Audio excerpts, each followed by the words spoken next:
Agora você ouve uma palavra de vida com o pastor Érico Rodolfo Bussinger.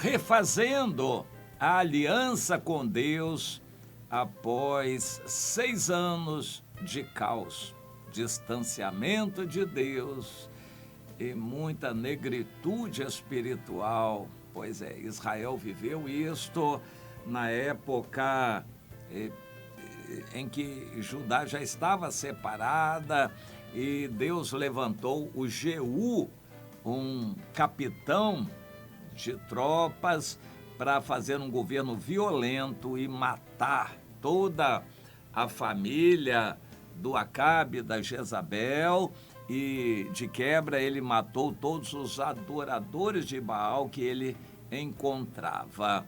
Ele matou também o Acasias, que era um filho de Josafá, filho de Jeorão, que reinava em Judá.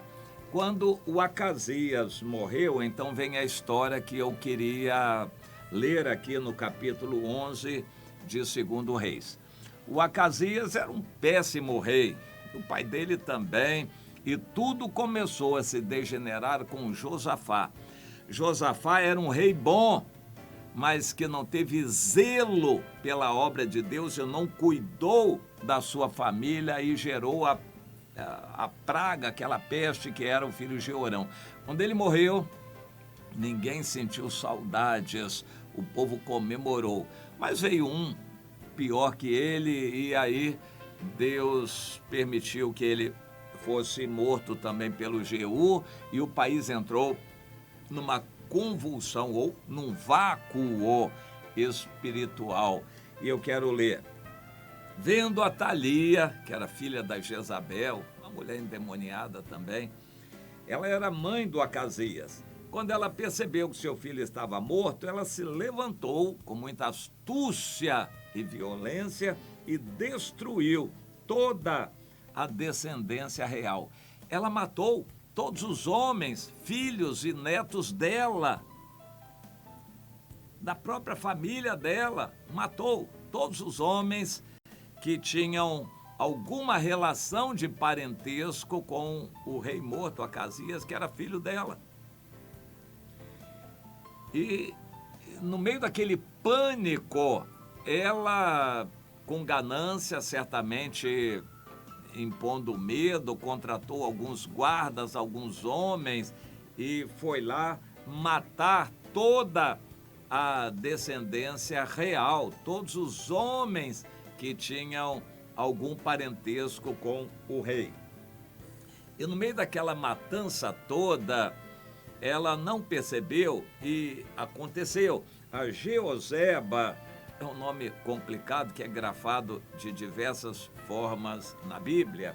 A Jeoseba, filha do rei Jorão e irmã de Acasias, tomou ao Joás. Ela era irmã do rei Acasias, que foi morto.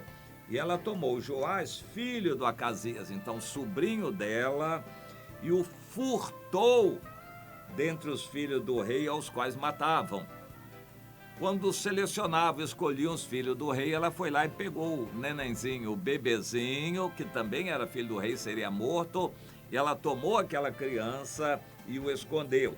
E pôs a ele e a uma ama numa câmara interior, ou seja, lá no templo, onde o marido dela, o sacerdote, o sumo sacerdote Joiada, dirigia, no templo, num quarto interior, não tinha nem saída para fora, para se a criança chorasse, as pessoas não ouvirem de fora. Num quarto bem interior, mesmo que a criança chorasse, não seria ouvido, digamos assim, um quarto escuro, bem fechado.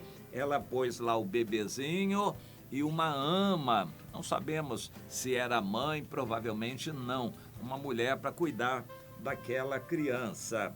E o escondeu ali por 6 anos. 6 anos ela escondeu aquela criança.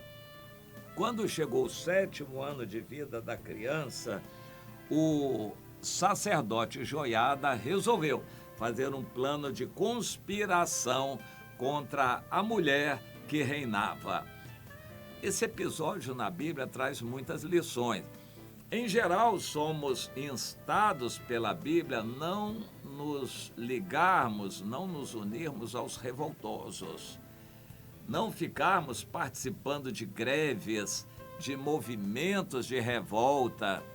Eu já participei e confesso que me arrependi, mas ligado a sindicato, ao grupo assim, grupo daquele jeito, eu já participei de vários movimentos de revolta contra a autoridade. É claro que a autoridade estava mal, fazendo coisas erradas, mas a mim não cabia, nem ao grupo que eu me liguei, fazer algo. Deus é quem é soberano para constituir, destituir autoridades. Neste caso, o Joiada promoveu uma revolta. Não é dito que Deus mandou ele fazer aquilo. Não é dito que Deus aprovou o que ele fez.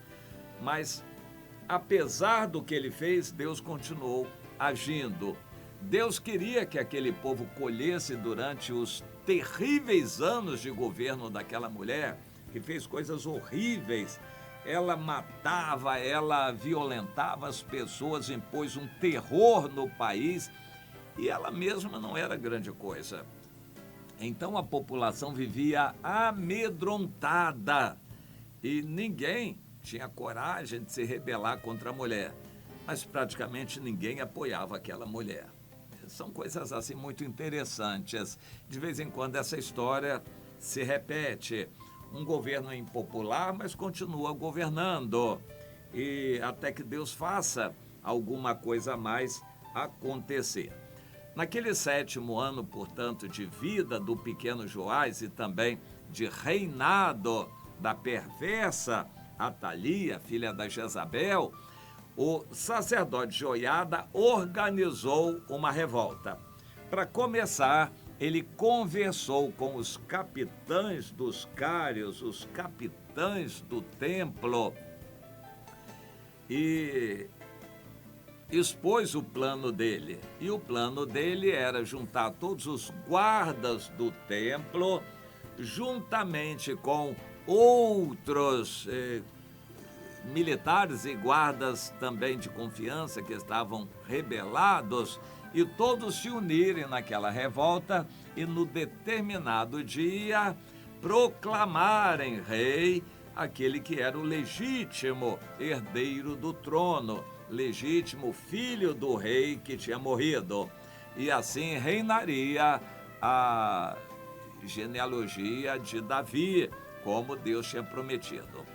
O sacerdote Joiada não teve uma revelação de Deus para fazer aquilo, mas ele entendeu que era vontade de Deus, porque aquele rei, o pequeno Joás, com seus 7 anos, era o legítimo descendente de Davi, e como não havia mais homem nenhum da descendência de Davi, ele era o legítimo herdeiro do trono que deveria se assentar no trono do país. Como a perversa Atalia matou muitos da família real, porque ela queria mandar no país, primeiro que mulher não era para isso naquela época, e segundo que ela não tinha esse direito, e ela tomou o poder à força, num golpe que ela deu. Portanto, entendiam eles que um contragolpe era totalmente lícito para repor a dignidade da família real e a legitimidade da constituição do rei. Aquela mensagem cativou as pessoas.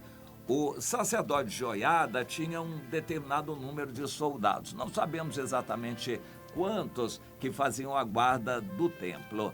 Digamos, 300 a 600 homens que faziam a guarda do templo. Mas eles se dividiam em 3 turnos e precisavam de ser convocados. Então o rei organizou os chefes deles e programou para que todos em determinado momento estivessem juntos ali. Paralelamente, ele conversou com outros militares, capitães e autoridades da cidade e expôs o plano dele. Interessante que não houve ninguém que traísse o plano, porque a repulsa àquela mulher era unânime. O país inteiro, a cidade inteira, todos estavam contra aquela mulher, desejando ver a caveira dela. Era a mulher que estragou, arrasou o país. De vez em quando, Deus permite que se levantem assim governantes que são desonestos, corruptos.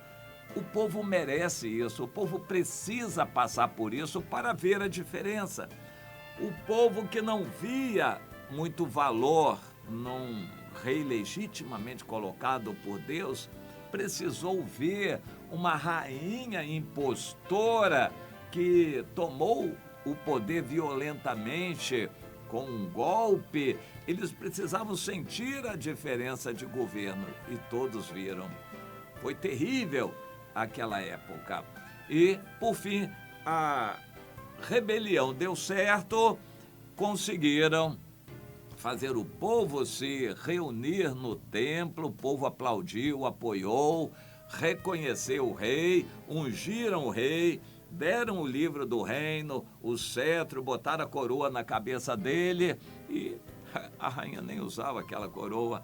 E quando a rainha viu, ela era tão vaidosa que nem se cercou de auxiliares para ir lá. Ela foi sozinha. E aí ficou arrasada. Isso é uma traição, isso é uma traição. E saiu gritando. E só que a ordem era essa: não a matem na casa do Senhor. Mas quando ela fugir para o palácio dela, então lá no palácio a prendam e a matem. E não houve dificuldade para isso, porque todos estavam unidos naquele propósito.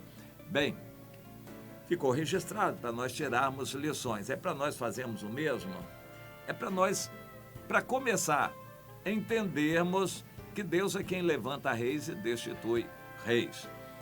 Deus permite que maus governantes sejam eleitos para satisfazer a vontade do povo, para que as pessoas vejam a diferença entre o mau governo e um governo mais honesto, mais temente a Deus. É necessário que o povo veja a diferença. Deus permite que se levantem os maus governantes também. Foi o Senhor que levantou Nabucodonosor, levantou o faraó, que levantou todos os maus governantes, o Acabe, e no caso também permitiu que a rainha Atalia tomasse o poder para o povo ver a diferença. Nós vamos aprendendo com todas essas lições. E uma lição que precisamos aprender é que nem tudo é na hora como nós queremos. Às vezes vão se passar 6 anos de sofrimento antes que a profecia se cumpra, antes que a bênção de Deus chegue para você, antes que você seja liberto de uma determinada situação.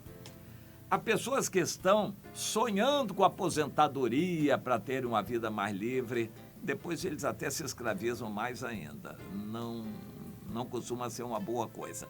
Mas há pessoas que estão esperando o marido ou a esposa morrerem para ficarem livres daquele jugo do casamento. Em geral, também não é uma boa expectativa. Deus tem a hora de fazer tudo. O que Deus faz, Ele faz na hora certa. E às vezes tem que passar 6 anos a gente esperando. O teste de paciência é importante. Às vezes você está com um patrão horrível que oprime você. Às vezes vão se passar 6 anos até que Deus liberte você daquela situação. Eu me lembro que uma vez eu passei 2 anos no trabalho, aquilo foi uma eternidade. um chefe que me pisava, me humilhava, e eu ficava arrasado, chorava diante de Deus, pedia a morte do chefe. Para você ver, já era pastor, claro. E, pois é, eu sofri. Foram 2 anos que pareciam uma eternidade de sofrimento, até que Deus me tirou daquela situação. Essa história nos ensina muitas lições. Meu irmão, não é na hora que você quer que Deus vai dar a bênção. Minha irmã, está esperando casamento, tem que saber da vontade de Deus. Às vezes não vai ter casamento nenhum para você se conformar com essa situação e trabalhar assim, mais livre para servir ao Senhor. Se você ficar só sonhando com um casamento, você vai se afastar de Deus e a sua vida vai ser pior a cada dia. Às vezes vão se passar 6 anos até que Deus faça alguma coisa acontecer. Enquanto isto, não fique de braços cruzados, trabalhe, sirva os irmãos, se empenhe na obra do Senhor para fazer alguma coisa. Não fique só chorando, Senhor, me dá, me atende. Às vezes vão se passar anos, 6 anos, esses 6 anos significativos que podem representar muito, nos quais você vai ter que esperar até o momento oportuno ocorrer. Quando o momento oportuno ocorrer, oh, que maravilha! Eu me lembro que houve uma época em que eu queria me aposentar, mas se passaram 6 anos de sofrimento no trabalho, sofrimento espiritual. Para mim, eu querendo me liberar para servir ao Senhor, queria me aposentar e sentia que o tempo estava perto, mas ainda Deus deixou passar mais de 6 anos na hora certa. Quase que eu fui empurrado para fora e Deus me facilitou tudo, porque era a hora. Mas eu quis antes e tive que esperar aquele tempo todo. Você vai ter que esperar. Aprenda a esperar no Senhor. Esperei com paciência no Senhor. Ele se inclinou para mim e ouviu o meu clamor. Aprenda a recitar esse salmo também.